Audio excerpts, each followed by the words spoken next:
더러는 흙이 얕은 돌밭에 떨어짐에 흙이 깊지 아니하므로 곧 싹이 나오나 더러는 가시떨기에 떨어짐에 가시가 자라 기운을 막음으로 결실하지 못하였고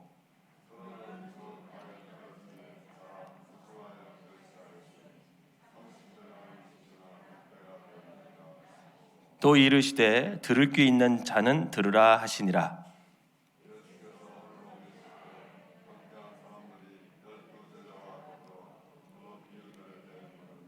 이르시되 하나님 나라의 비밀을 너희에게 주었으나 외인에게는 모든 것을 비유로 하나니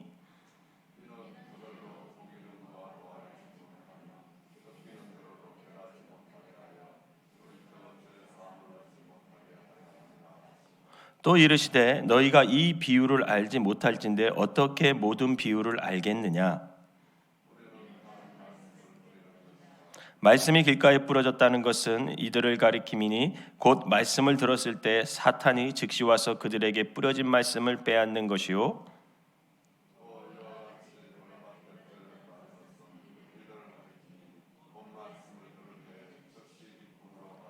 그 속에 뿌리가 없어 잠깐 견디다가 말씀으로 인하여 환난이나 박해가 일어나는 때에는 곧 넘어지는 자요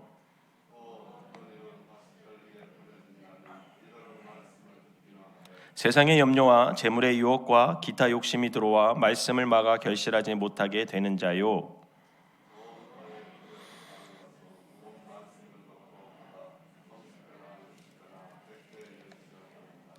또 그들에게 이르시되 사람이 등불을 가져오는 것은 말 아래나 평상 아래 두려함이냐 등경 위에 두려함이 아니냐.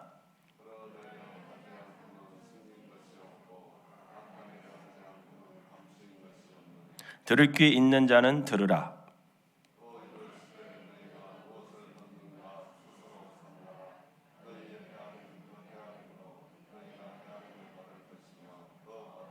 있는 자는 받을 것이요 없는 자는 그 있는 것까지도 빼앗기리라.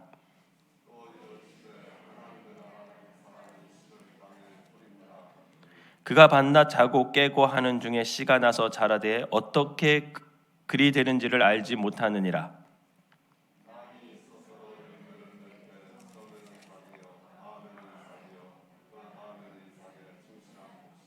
열매가 익으면 곧 낫을 대나니 이는 추수 때가 이르렀음이라.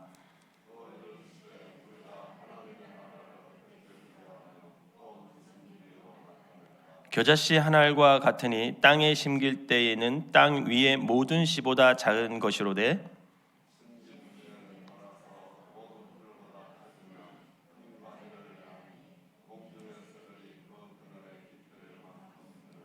예수께서 이러한 많은 비유로 그들이 알아들을 수 있는 대로 말씀을 가르치시되 비유가 아니면 말씀하지 아니하시고 다만 혼자 계실 때에 그 제자들에게 모든 것을 해석하시더라. 아멘. 이 새벽에도 성령님이 우리와 함께 하심을 믿으시기를 바랍니다. 성경을 새벽에 나와서 읽으면 잠이 들게 해가지고 이게 무슨 내용인지 잘 모를 때가 많아요. 그래서 사실 새벽 기도는 기도가 중심이 돼야죠. 그래도 말씀을 우리가 함께 나누고 또 여러분들이 기도를 갖고 있는 걸 기도할 때 더 그 기도가 뜨거워질 수 있음을 믿기에 새벽에도 제가 맡은 날에는 열심히 성경을 묵상하고 함께 나누려고 하고 있습니다. 오늘 근데 본문이 좀 길어요. 그래서 이 긴 본문을 어떻게 말씀을 전할까 그런 고민이 좀 많았어요. 오늘 마가복음 4장 1절에서 34절은 1절에 뭐라고 시작하냐면 예수님께서 이제 바닷가에서 큰 무리에게 말씀을 가르치는 그런 장면으로 시작이 됩니다. 그런데 말씀을 선포하실 때 예수님께서 그냥 이렇게 직선적으로 막 말하는 게 아니라 어떤 문학적인 방법을 하나 사용을 해서 말씀을 전하고 있어요. 그 문학적인 방법이 뭡니까? 오늘 여기 본문에 나와요. 비유를 들어서 말씀하신다고 예수님이 말씀을 하세요. 그럼 여러분, 예수님이 왜 비유로 가르치실까요? 하나님의 말씀을.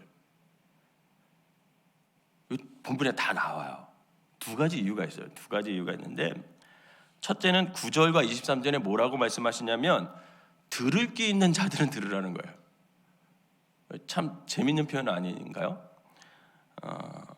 왜 들을 귀 있는 자들만 들으라 했을까? 쉽게 말하면 알아듣는 사람만 알아듣고 못 알아듣는 사람은 못 알아듣는 거야. 그래서 들을 귀 있는 자들만 들어라, 이렇게 예수님이 두 번이나 얘기해요. 여러분, 지금 예수님의 말씀을 듣고 있는 수많은 무리들이 있다 그랬잖아요, 지금. 그런데 그 무리들이 다 예수님을 좋아했을까요? 그런 생각 안 해보셨어요? 성경 읽다가 저 무리들 중에는 예수님을 다 좋아했을까? 여러분, 아니에요. 그 많은 사람들 중에서는 예수님의 말씀을 꼬투리를 잡아가지고 고발해가지고 결국은 예수님을 죽이려고 하는 사람도 있었을까요? 없었을까요? 있었어요. 다 예수님이 좋아가지고 따라다니는 사람이 아니라니까. 그 중에는 많은 사람들이 예수님을 잡아서 죽이려고 했던 마음을 품은 사람들이 있었어요. 그 대표적인 사람들이 누구예요? 우리 3장까지 읽을 때 쭉 나왔잖아요. 바리새인들, 그죠? 그 다음에 서기관들, 제사장들, 그리고 로마 군인들, 로마 사람들. 이런 사람들이 예수님을 말씀을 따라다니면서 들으면서 뭔가 하나 꼬투리를 잡아서 그것을 이유 삼아 예수님을 죽이려고 했던 사람들이 많이 있어요. 여러분, 이들이 바로 성경에 오늘 본문에 뭐라고 표현되냐면 외인들, 이렇게 표현돼요. 11절 읽어볼까요? 여러분, 11절 4장 11절에 보면 시작. 이르시되 하나님 나라의 비밀을 너희에게 주었으나, 여기서 너희는 예수님을 좋아하는 사람들, 제자들, 그죠? 제자들을 말해요. 외인들에게는 모든 것을 뭐로 말한대요? 비유로 하니. 즉 외인들을 말해요. 외인들. 예수님께서 가르치는 내용은 외인들에게는 굉장히 못마땅한 내용들이었어요. 그들의 입장에서는 그들 자신들이 지키고 있는 율법을 예수님이 파괴한다고 생각했어요. 사실 예수님은 율법을 완성하기 위해서 이 땅에 오신 줄 믿으시길 바랍니다. 근데 그 바리새인들이나 서기관들은 율법을 예수님이 파괴하고 자신들이 지키는 율법을 아주 낮게 보는 그런 것으로 인식했어요. 또 예수님의 말씀은 대부분 하나님 나라에 관한 얘기입니다. 천국에 관한 얘기, 하나님 나라에 대한 얘기. 여러분, 하나님 나라에 대한 얘기 이렇게 하면 우리가 좀 은혜 받잖아요. 근데 사실 이게요, 정치적인 얘기하고 이어질 수 있어요. 나라가 들어가잖아, 나라. 통치, 뭐 이런 얘기가 들어가잖아요. 그러니 외인들, 특히 로마, 지금 이 이스라엘과 이 유대를 누가 통치하고 있어요? 로마가 통치하고 있어요. 그래서 총독을 파견해가지고 그거 다스리고 있거든요. 그러니까 외인들에게, 이 특별히 로마 사람들에게는 지금 자신들이 통치하는 이 유대, 로마, 이것을 예수님이 하나님 나라를 자꾸만 얘기하면 그걸 거부하게 느끼는 거예요. 자기네 나라를 거부하고 새로운 나라를 세우려는 것처럼 들릴 수 있을까요? 없을까요? 그렇게 들릴 수 있단 말이잖아요. 그러니 예수님은 말씀을 가르치시면서 이들, 즉 외인들에게는 늘 위험에 노출되어 있는 거예요. 그러니 늘 가르치시면서 예수님이 조심했을까요? 조심하지 않았을까요? 조심했어요. 그래서 예수님이 택한 방법이 뭐냐? 비유야, 비유. 이 비유로 말씀하면 자신을 죽이려는 그 사람들, 그 외인들이 깨닫지를 못하는 거야. 저게 분명히 하나님의 말씀인 것 같기도 하고 자신들을 이렇게 비꼬아서 이렇게 때리는 얘기 같기도 하고 헷갈리는 거야, 이 사람들이. 수수께끼와 같은 거죠. 그래서 대적자들이 못 알아듣도록 예수님은 대부분 하늘나라에 대한 말씀을 선포하실 때는 비유를 사용해서 말씀하셨어요. 그게 첫 번째 이유예요. 둘째, 왜 예수님이 말씀이 비유로 했을까? 또 하나는 반대로 예수님의 말씀을 잘 알아들을 수 있도록 하기 위해서 비유로 말씀한 거야. 누가? 예수님을 좋아하는 사람들이, 제자들이. 이 예수님의 제자들과 예수님을 좋아하는 사람들이 예수님의 말씀을 듣고 잘 못 이해해. 그러니까 이 비유를 통해서 쉽게 이야기를 이해할 수 있게끔 사람들로 하여금 그렇게 비유로 말씀하십니다. 33절에서 34절 읽어볼까요? 여러분 33절에서 34절 시작. 예수께서 이러한 많은 비유로 그들이 알아들을 수 있는 대로 말씀을 가르치시되 비유가 아니면 말씀하지 아니하시고 다만 혼자 계실 때에 그 제자들에게 모든 것을 해석해 주셨다. 예. 이 비유를 통해서 쉽게 말했지만 그것도 못 알아들으니까 예수님이 따로 시간을 내서 어떻게 한 거예요? 그 제자들이 알아듣게끔 하나님의 나라에 대한 하나님의 말씀에 대한 것을 잘 알아듣고 그게 마음밭에 잘 떨어지게 하게끔 예수님께서 비유로 말씀하시는 거죠. 그럼 마가복음 4장 1절에서 우리 34절 길게 읽었는데 여러분 여기에 몇 가지 비유가 나올까요? 세 가지 비유가 나와요. 세 가지 비유가. 첫 번째는 3절에서 9절인데 씨 뿌리는 자의 비유. 우리가 너무나 잘 아는 비유죠. 그죠? 어느 씨 뿌리는 사람이 씨를 뿌렸어. 그런데 하나는 길가에 어떤 씨는 길가에 떨어지고 어떤 씨는 돌밭에 떨어지고 어떤 씨는 가시떨기에 떨어지고 어떤 씨는 좋은 땅에 떨어졌다. 여러분 이거 수도 없이 신앙생활 하면서 설교 내용 들으셨잖아요. 그죠? 이 비유를 말씀하셔요. 그리고 10절에서 20절까지는 그 씨 뿌리는 비유를 잘 못 알아들으니까 제자들이 못 알아들으니까 따로 예수님이 시간을 내서 그거는 이런 뜻이야 하면서 차근차근 자세하게 설명해 주는 게 10절에서 20절 내용이에요. 그리고 26절에서 29절은 자라나는 씨의 비유를 내요. 이게 연관되어 있지만 좀 다른 비유야. 농부가 이제 씨를 뿌렸을 때 그 씨가 저절로 자라난다라는 거예요. 그런 내용을 쭉 얘기를 하죠. 그리고 30절에서 32절은 겨자씨 비유. 우리가 너무 잘 알잖아요. 작은 씨앗, 정말 보이지 않는 씨앗을 심었는데 그 씨앗이 나무, 큰 나무가 돼서 공중의 새들이 나와서 쉼을 얻는다. 뭐 이런 내용이죠. 여러분 그러면 이 세 가지 비유를 예수 말씀하실 때 각각 다 다른 내용일까요? 그러면 제자들이 알아들을까요? 못 알아들어요. 여러분 설교 들으실 때도 어떤 목사님이 오셔서 첫째, 둘째, 셋째, 넷째, 다섯째 막 이렇게 얘기하면 다 알아들어요? 못 알아들어요? 못 알아듣잖아요. 저도 못 알아듣는데 한 가지만 얘기를 해야 그게 이제 알아들을 수 있잖아요. 마찬가지로 이 세 가지 비유를 예수님이 말씀을 하셨지만 이 세 가지 비유의 공통된 주제가 하나 있어요. 그 주제가 뭘까요? 막 대답하셔도 돼요. 틀려도 돼요. 그 주제가 뭐냐면 하나님 나라예요. 하나님 나라. 11절 읽어봅시다. 11절. 이게 씨 뿌리는 자에 대한 해석을 예수님이 하고 그러는 거는 11절 시작. 이르시되 하나님 나라의 비밀을 너희에게 주었으나. 자, 주제가 뭐예요? 하나님 나라. 자, 그 다음에 26절 보세요. 26절은 자라나는 씨의 비유거든요. 시작. 또 이르시되 하나님의 나라는 사람의 씨를 땅에 뿌린과 같으니. 야, 여기서도 보니까 뭐예요? 하나님 나라. 자, 그 다음에 이 30절. 자, 겨자씨 비유 또 시작. 또 이르시되 우리가 하나님의 나라를 이렇게 시작하죠. 성경을 우리가 막 대충 읽어서 그렇지 조용히 이렇게 읽다 보면 그 안에 내용이 다 있어요. 자, 주제가 뭐예요? 이 세 가지 비유가 다 다른 비유지만 한 가지의 주제가 있는데 그 주제가 뭐냐면 하나님 나라에 대해. 지금 예수님은 하나님 나라에 대해서 많은 사람들에게 그 제자들에게 가르쳐주고 싶은 거야. 그래서 세 가지 비유를 들어서 말씀을 하신 거예요. 즉 예수님께서 씨 뿌리는 자의 비유, 자라나는 씨의 비유, 겨자씨 비유를 말씀하신 이유는 사람들에게 하나님 나라에 대해서 쉽게 말씀해 주고 싶은 거예요. 왜? 그분은 하늘에서 왔잖아. 하나님 나라에 대해서 얼마나 잘 알겠어요. 그러니까 잘 알고 계시는 예수님이 하나님 나라에 대한 것을 이 사람들에게 얘기해서 그게 얼마나 좋은지 너희들 그거 꼭 소유해야 돼. 그렇게 말씀해 주고 싶으셨던 거죠. 그럼 이 예수님이 이 세 가지 비유를 통해 말씀하시고자 하는 하나님 나라의 의미가 과연 뭘까? 하나님 나라는 과연 어떤 모습일까? 여러분 첫 번째 비유, 이 씨 뿌리는 자의 비유에서 하나님 나라는 어떤 하나님 나라냐면요. 여러분 하나님 나라는 장소적인 개념도 분명히 있습니다. 그런데 하나님 나라는 장소적인 개념보다 더 큰 의미가 있다는 거예요.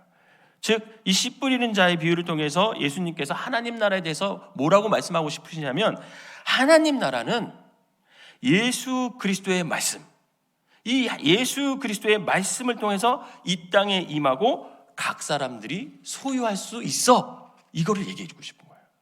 여러분, 하나님 나라는 말씀으로 이 땅에 임하는지를 여러분 믿으시길 바랍니다. 자, 씨 뿌린 자는 누구예요? 우리가 씨 뿌리는 자, 이 비유에서 씨 뿌리는 자는 뭐 예수님, 하나님 이렇게 말할 수 있죠. 예수님입니다. 그럼 이 씨는 뭐예요? 그렇죠. 하나님의 말씀이에요. 하나님의 말씀. 14절에 나옵니다. 뿌리는 자가 말씀을 뿌린대요. 이렇게 해석해 줄 때. 자, 즉 하나님 나라는 말씀을 통해서 이 세상에 들어오는 거예요. 이 세상에 뿌려지는 거예요. 그런데 말씀을 통해서 하나님 나라가 세상에 드러나지만 세상의 모든 사람들이 하나님 나라를 소유하는 것은 아니라는 거예요. 길가와 같은 마음, 돌밭과 같은 마음, 가시떨기와 같은 마음은 말씀이 임하여도 말씀이 살아나지 못하기 때문에 그들은 하나님 나라를 소유할 수 있어요, 없어요? 없다라는 거예요. 오직 어떤 마음만 말씀을 받아들입니까? 좋은 땅과 같은 마음. 바로 이 좋은 땅과 같은 마음만 말씀을 받아서 하나님 나라를 30배, 60배, 100배의 경험을 할 수가 있다는 거예요. 여러분, 좋은 마음을 가지시기를 주님의 이름으로 부탁을 드립니다. 그럼 왜 좋은 땅만 말씀이 받아들여지고 하나님 나라를 경험할 수 있을까? 여러분, 좋은 땅을 만드는 과정을 아세요? 농부가? 농사 지어 보셨어요? 저는 시골에서 태어났어요. 강원도 하천이라는 곳에 태어났는데 우리 집이 한 100평, 100한 2, 30평 됐어요. 그렇다고 제가 굉장히 부자라는 말씀이 아니에요. 시골은 되게 땅이 넓어요. 거기다가 저희 집을 건평으로 한 28평 정도로 졌어요. 그리고 나머지 한 80평은 뭐가 됐겠어요? 그러면 텃밭이 된 거예요. 텃밭. 여러분, 80평 텃밭 혼자 지으려고 생각해 보세요. 쉽지 않아요. 그래가지고 저희 아버지가 거기다 텃밭을 만들어셔서 이제 농사를 조금 이렇게 지셨는데, 집에서 이제 먹을 모든 것을 심으셨는데, 제가 최고 싫었던 게 언제냐면 3월 한 중순 때 되면 아버지가 저를 불러요. 야, 텃밭 갈아엎자. 그렇게 말씀을 하세요. 텃밭을 갈아엎는데 아버지는 딱 같이 시작해요. 아버지하고 저하고 같이 시작을 막 해요. 그럼 한 3, 40분 하잖아요. 그러면 아버지는 어떡합니까? 삽과 곡괭이를 딱 놓고, 야, 나는 나갔다 올 테니까 네가 이거 다 엎어놔라. 그렇게 얘기하고 나가세요. 그러면 그 텃밭을 저 혼자 다 갈아엎어야 돼. 그게 너무 싫었어. 기껏 아버지와 내가 시작했는데 남는 건 나만 남았어. 그래가지고 이제 없는데, 여러분, 텃밭을 가까워 보니까 좋은 땅은 그냥 되는 게 아니에요. 겨울 내내 딱딱해졌잖아요. 그죠? 딱딱해졌어요. 그것을 부드러운 땅, 좋은 땅으로 만들려면 무슨 행위를 해야 돼요? 삽질을 해야 돼. 그죠? 곡괭이로 파야 돼, 땅을. 여러분 생각해 보세요. 땅의 입장에서 보세요. 땅의 입장에서. 곡괭이질을 당하면 아플까요? 안 아플까요? 엄청 아플 거예요. 삽질을 당하면 아플까요? 안 아플까요? 아파요. 땅의 입장에서 보면. 여러분, 거기 돌이 가끔 이만한 것들이 묻어 있거든요. 그 돌들 그냥 가만히 있으면요, 그 땅은 편해. 근데 사람이, 농부가 어떻게 해요? 곡괭이를 갖고 그 돌을 어떻게 해요? 흙을 내려 찍어서 곡괭이에 땅에 박혀 있는 그 돌들을 다 꺼내놔야 돼. 여러분, 그 작업을 거쳐야 돼. 땅의 입장에서는 수많은 곡괭이질을 당해야 하고요, 수많은 삽질을 당해야 하고, 자기 옆에 붙어 있는 그 돌 편안한데 그 돌을 빼내야 돼. 그뿐입니까? 옆에 있던 그 전해의 뿌리로 있었던 모든 곡식들이 있을 거 아니에요? 그거 그냥 가만히 있으면 괜찮아, 땅의 입장에서는. 근데 다 뽑아내야 돼요. 그럼 땅의 입장에서는 굉장히 고통과 아픔의 경험을 해야 그 땅은 좋은 땅이 되는 거죠. 마찬가지로 여러분, 우리의 마음이 그 땅이라고 생각해 보세요. 여러분, 신앙생활 하다가 우리 안에 이 마음에 반해 얼마나 많은 것들이 있어요. 내 안에 있는 모진 마음들, 그렇죠? 자아, 굳어져 있는 가치관들, 쓴뿌리들, 삐뚤어져 있던 마음, 욕심, 세상의 근심, 의심, 나의 모난 성격들. 여러분, 이런 거 내 속에 있으면 하나님의 말씀이 와서 떨어져서 그게 싹을 맺을까요? 못 맺어요. 그래서 신앙생활을 왜 하느냐? 우리 마음밭을 좋게 만들기 위해서 신앙생활을 하는 거예요. 그 과정을 거쳐야 돼요, 여러분. 그래야 말씀이 내 마음에 떨어졌을 때 그 말씀이 생명이 돼서 그 생명이 30배, 60배, 100배의 결실을 맺고 그것이 나 안에서 하나님 나라로 내가 경험이 되는 거죠. 근데 우리는 이 마음밭을 다스리지 않아. 살던 대로 살아. 여러분, 살던 대로 사는 거 쉽가 쉬워요? 그냥 그걸 변화시키려고 하는 게 쉬워요? 살던 대로 사는 게 쉬워요. 그러니까 우리 안에 변화가 없는 거고 하나님 나라를 경험할 수가 없는 거죠. 여러분, 소위 신앙생활 다 깨진다라는 거 있죠? 자주 깨져야 돼요. 그래야 그 말씀이 내 마음에 받아들여질 수 있는 거예요. 바라기는 여러분들이 신앙생활 하면서 그 과정, 좋은 밭을 만드는, 내 마음을 좋은 밭을 만드는 과정, 그 과정을 절대 포기하지 마시기 바랍니다. 하나님 나라는 말씀으로 이 땅에 임하는 거예요. 말씀으로 우리가 하나님 나라를 소유할 수 있는 거예요.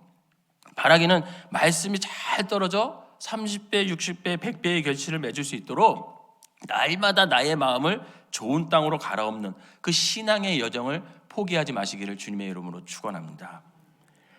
두 번째 비유에서 자라나는 씨의 비유에서 예수님께서 말씀하시는 것은 결국 하나님 나라는요, 이 땅에 임한다라는 거예요. 이 말 좀 믿으시길 바랍니다. 그리고 더 나아가 하나님의 주권으로 하나님 나라는 점점 확장되는 거예요. 여러분, 우리가 전도해야 돼요? 안 해야 돼요? 해야죠. 그래서 하나님 나라를 확장해야 돼요. 근데 사실 여러분들이 막 이렇게 전도 주님이 하라 그래가지고 막 하다 지치고 못할 때도 있고 막 이러잖아요. 근데 사실 우리가 전도를 안 하고 막 그래도 결국 하나님의 주권으로 인해서 하나님 나라는 확장이 되게 돼 있어요. 여러분, 씨를 뿌리면 어떻게 된대요? 오늘 본문에 보면 20절에 보면 씨가 자란대. 근데 그 씨가 자라는 게 어떻게 자라는지 잘 모른대. 싹이 나고 이삭이 되고 그게 열매를 맺어 곡식이 된대요. 28절에 보면 결국 열매가 있으면 29절에 추수를 한대.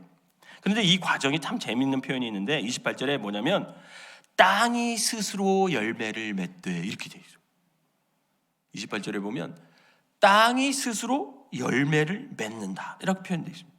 즉 씨를 뿌리면 그 씨가 자라나서 싹이 나오고 이삭을 맺고 곡식과 열매를 맺는 그 과정이 농부가 열심히 해야 되지만 그거보다 더 큰 힘이 있는데 그게 뭐냐면 땅의 힘으로 그렇게 된대요. 땅이 스스로 한다는 거예요. 마찬가지로요, 하나님 나라도 하나님의 주권으로 이 땅에서 점점 확장될 것을 믿으시길 바랍니다. 이것을 막으려고 해도요, 막을 수가 없는 거예요. 아무리 악한 무리들이, 사탄들이, 또 정치가, 이데올로기가, 여러분 요즘에 전도에도 붙잡혀 가잖아요. 법이 그렇게 통과됐잖아요. 그 법이, 전염병이 아무리 막으려 해도 하나님의 나라는 결국은 점점 확장되어 간다는 거예요. 누구의 힘에 의해서? 하나님의 주권적인 힘에 의해서. 이것이 바로 복음의 힘이고요, 하나님 나라의 특징이에요. 그러니 우리가 해야 할 일은 그 확장되어가는 하나님 나라에서 하나님의 백성으로 살아가는 게 우리가 할 일이야. 떠나면 돼, 안 돼? 절대 안 됩니다, 여러분. 바라기는 주님 오실 때까지 이 하나님의 백성으로 살아가시기를 주님의 이름으로 부탁을 드립니다. 세 번째 비유에서, 이 겨자씨 비유에서는요, 예수님 말씀하시고자 하는 것은 하나님 나라는요, 엄청난 파워가 있다는 거예요. 엄청난 힘을 갖고 있다는 거예요. 여러분, 겨자씨가 얼마나 작아요. 저도 한번 옛날에 봤거든요. 되게 작아. 땅 위의 모든 씨보다 작다고 오늘 성경은 말하고 있어요. 31절에 보면. 그런데 겉보기에는 정말 약하고 보잘것없이 보이지만, 그러나 심긴 후에는 그게 어떻게 된대요? 자라서 모든 풀보다 커지고, 커질 뿐만 아니라 큰 가지를 내고 그 가지 위에 새들이 날아와서 힘을 얻는다, 이렇게 얘기를 해요. 여러분, 엄청난 힘이 그 조그만 겨자씨 안에 들어있는 거예요. 마찬가지로 하나님 나라는 그렇게 놀라운 힘이 있다는 거예요. 파워가 있다는 거예요. 세상 사람들이 보기에는요, 하나님 나라는 없어요. 여러분, 우리가 하나님 나라 있다고 고백하는 거지, 세상 사람들이나 믿지 않는 사람들은 하나님 나라 없다고 얘기해요. 존재하지 않아요. 보이지 않으니까. 그것은 그 사람들이 보기에 허황돼요. 그러나 믿음의 사람들에게는 하나님 나라가 보여요, 안 보여요? 보여요. 느껴져요. 그 힘이 느껴집니다. 여러분, 이 마가복음을 쓸 때는 박해가 엄청 심했던 때예요. 예수를 믿으면 잡아다 죽였어요. 목숨을 잃어가면서 예수님을 믿고 신앙을 지켰던 때입니다. 근데 왜 그 사람들이 그렇게 했을까요? 바로 하나님 나라의 힘이에요. 하나님 나라의 힘. 세상 사람들에게는 보잘것없고 존재하지 않는 하나님 나라지만, 믿는 자들에게는 이 하나님 나라가 보이는 거예요. 그러니 목숨을 내가 잃더라도, 목숨과 바꾸더라도 그 하나님 나라를 소유하고자 하는 그런 강력한 믿음이 내 안에 있는 거죠. 즉, 하나님 나라는 모든 믿는 자들이 목숨을 잃더라도, 순교하더라도 포기할 수 없는, 소유하고자 하는 마음을 불러일으킬 수 있는 힘을 우리에게 주는 거죠. 만약 하나님 나라가 없다면요, 그럼 기독교는 존재할 필요가 없죠. 하나님 나라가 없다면요, 하나님 나라의 통치자 주님은 우리에게 존재하지 않는 거예요. 그러나 하나님 나라는요, 어제도 있었고요, 오늘도 있고요, 내일도 존재하기 때문에 우리는 믿음을 지킬 수 있는 것이고, 세상과 타협하지 않고 구별되어서 복음을 전하면서 이렇게 살아가는 겁니다. 사랑하는 성도 여러분, 오늘 우리는 이 마가복음 4장을 통해 하나님 나라에 대해서 한번 생각해 볼 필요가 있어요. 하나님 나라는 말씀으로 이 땅과 우리 믿는 자들의 마음에 임함을 믿으시기를 바랍니다. 늘 그래서 말씀을 받을 만한 좋은 땅으로 내 마음을 바꿔가는 과정이 필요하대요.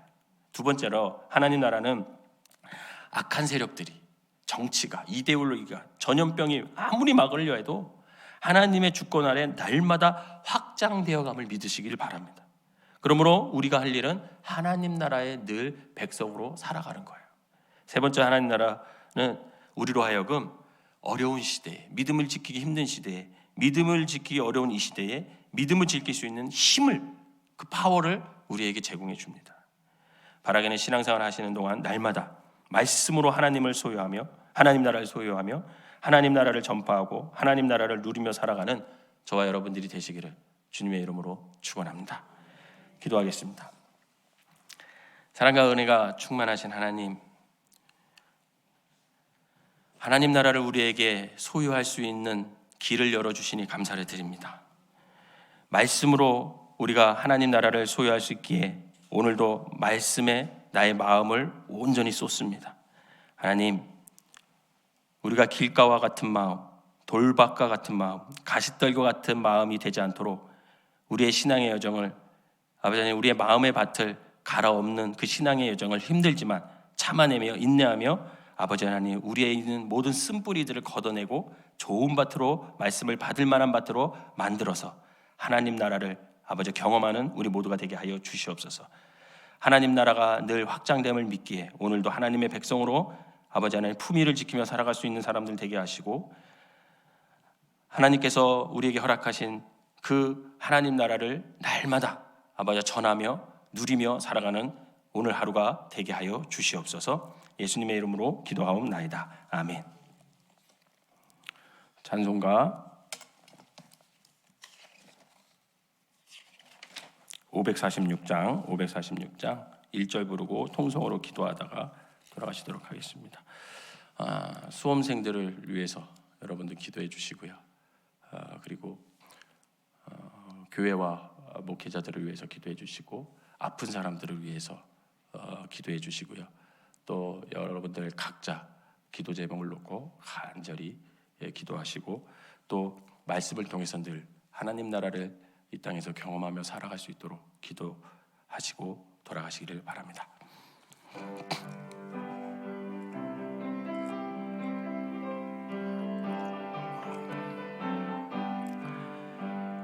주님 약속하신 말씀 위에서 영원토록 주를 찬송하리라.